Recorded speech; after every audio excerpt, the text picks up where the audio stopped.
The bold and the beautiful, Sheila's night of blood and betrayal. The walls of Il Giardino's private loft had never been this silent before. It was supposed to be a sanctuary, a secret hideaway away from the glitz and the chaos of Forrester drama. For months, Sheila Carter had carved out this hidden space as her own, and in it, she had built a fragile, delusional sense of belonging. Deacon was supposed to be hers. That room, that bed, that private world were supposed to be hers. But in one single night, that illusion shattered, and the bold and the beautiful spiraled into one of its darkest and most shocking chapters. It started quietly. Sheila had been away for the evening, running errands and planning her next move in her endless campaign to stay relevant. Feared and desired, she'd noticed Deacon had been distracted lately, more distant, less responsive to her texts. There was something in his eyes she didn't like. She told herself it was work stress. She told herself Deacon loved her. But when she returned early, unlocking the door with her spare key, she heard it, a sound that didn't belong. A whisper, a moan, the low hum of two people breathing in sync. Her pulse spiked, her vision tunneled, the world narrowed to a single point, the bedroom door. Sheila pushed it open, and what she saw detonated her mind like a bomb. Taylor Hayes and Deacon Sharp, entwined, half-naked, asleep in each other's arms on her bed. The sight froze Sheila mid-step. Her heart went cold, her fists clenched, her face twisted into something even she didn't recognize. In that instant, years of obsession, jealousy, rage, and paranoia boiled over.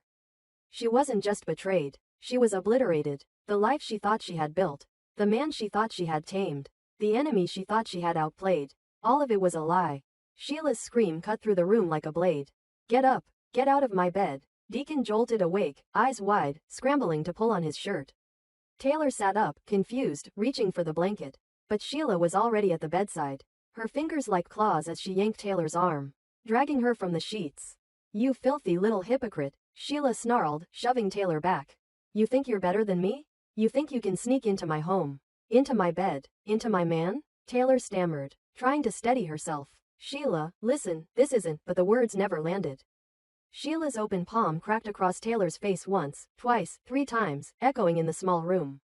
Deacon lunged forward, grabbing Sheila's wrists. Stop, Sheila, stop this. You're out of control. I'm out of control? She shrieked. She's in my bed, Deacon.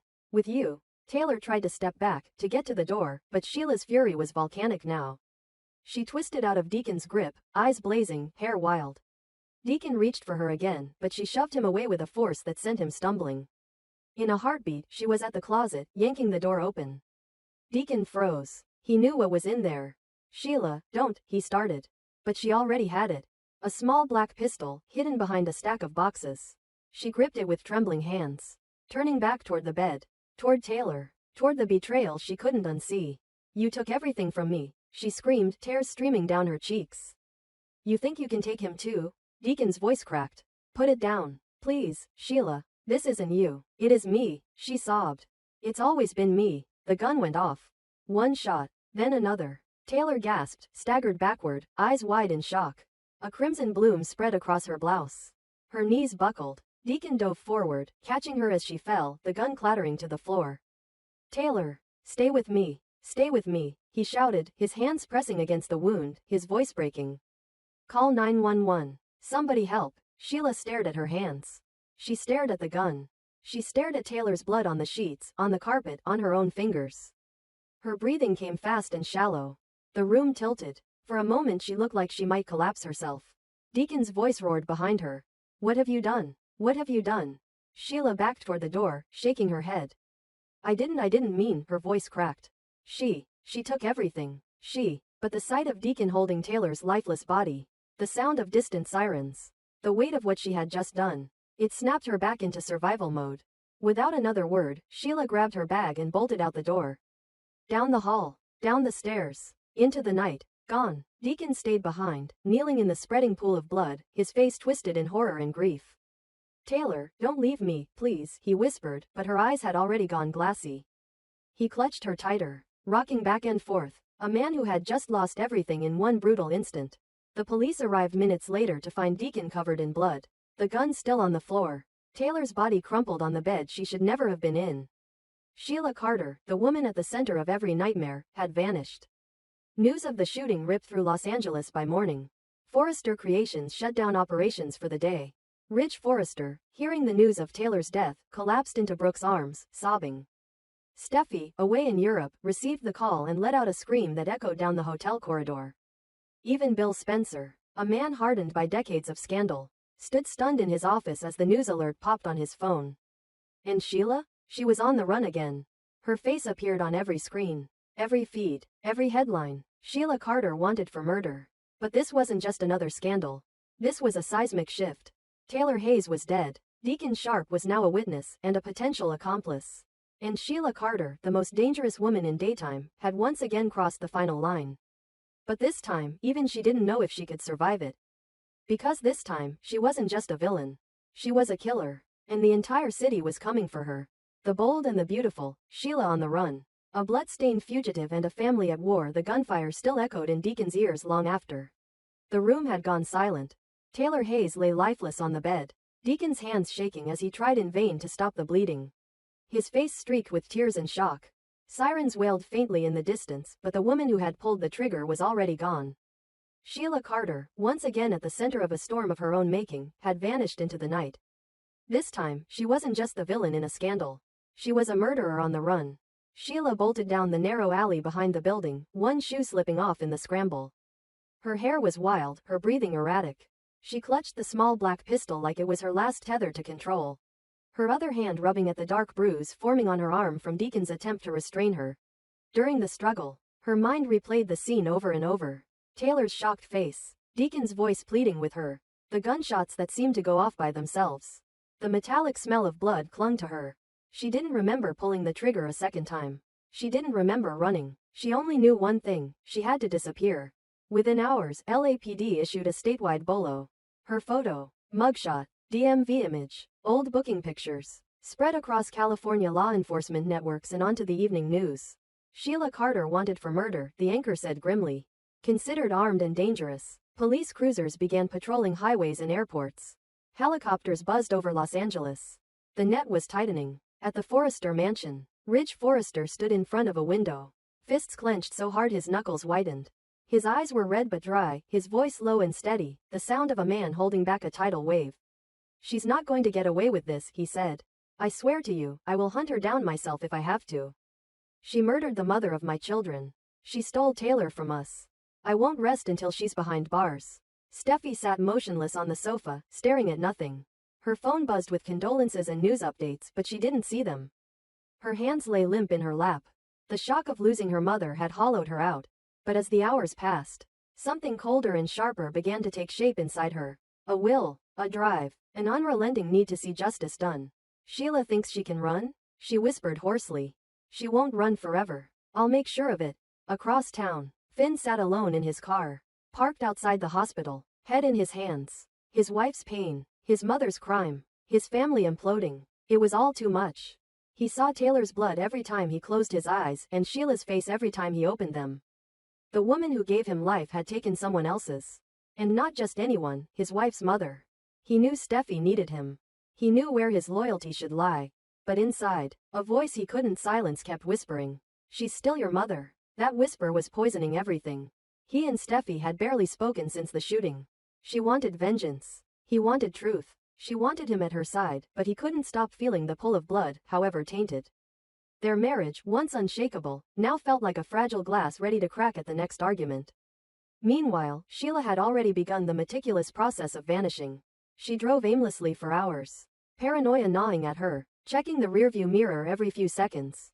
At a truck stop near Bakersfield, she parked in a shadowed corner and unscrewed the plates from her car, replacing them with a stolen set she had stashed for emergencies. She swapped her jacket for one from a donation bin and stuffed her hair under a baseball cap.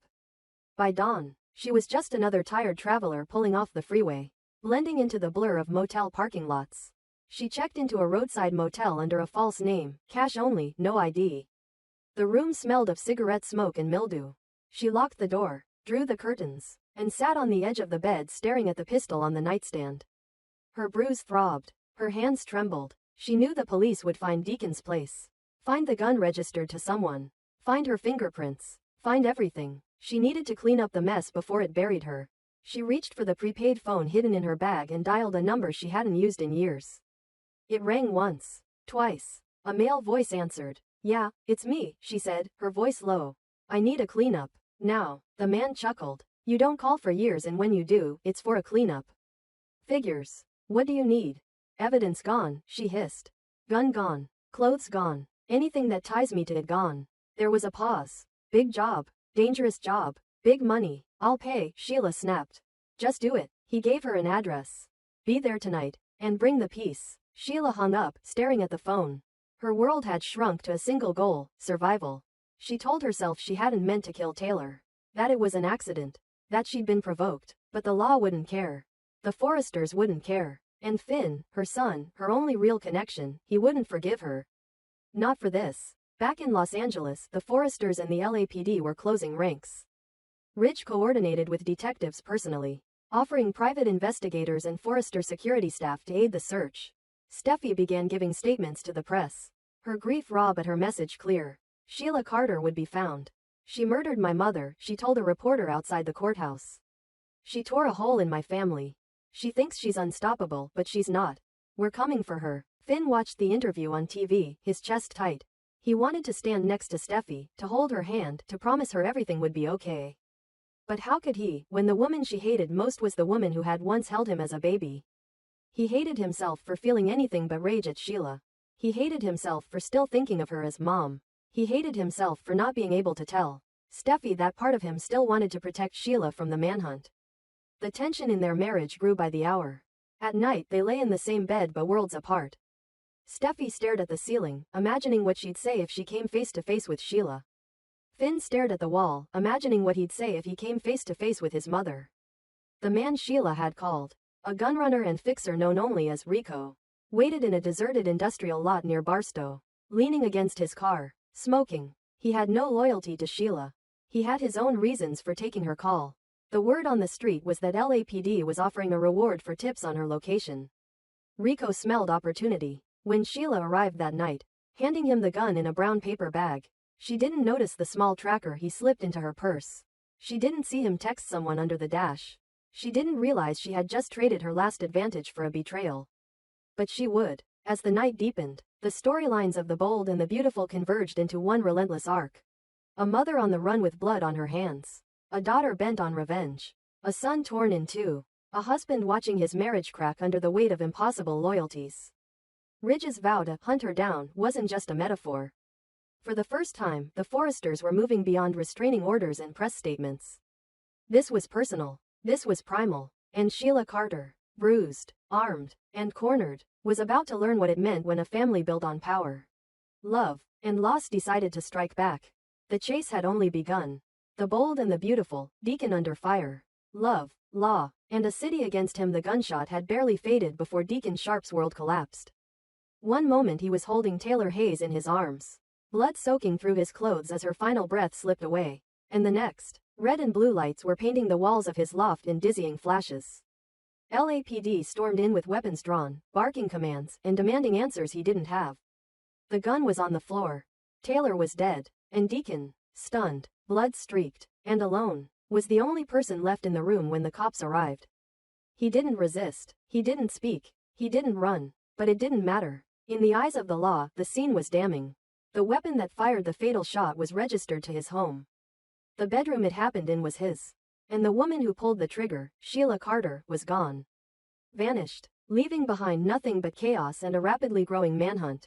Deacon was cuffed on the spot and booked as a suspected accomplice in the second-degree murder of Dr.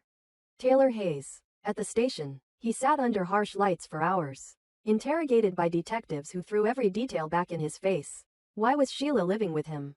Why did he let her in after everything she'd done? Why didn't he stop her when he had the chance? His answers were emotional, disjointed, and filled with regret. I didn't know she'd snap, he said again and again. I was trying to protect Taylor. I didn't know, but remorse wasn't a defense. And as the city woke up to headlines blaring, former con suspended in Forrester murder, and ill Giardino owner linked to deadly love triangle, Deacon found himself in the eye of a firestorm that was as personal as it was public. The legal stakes mounted quickly. The DA's office didn't waste time. With no sign of Sheila, they needed a scapegoat, and Deacon was a convenient one.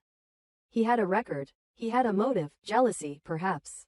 Passion, confusion, a lingering obsession with both women.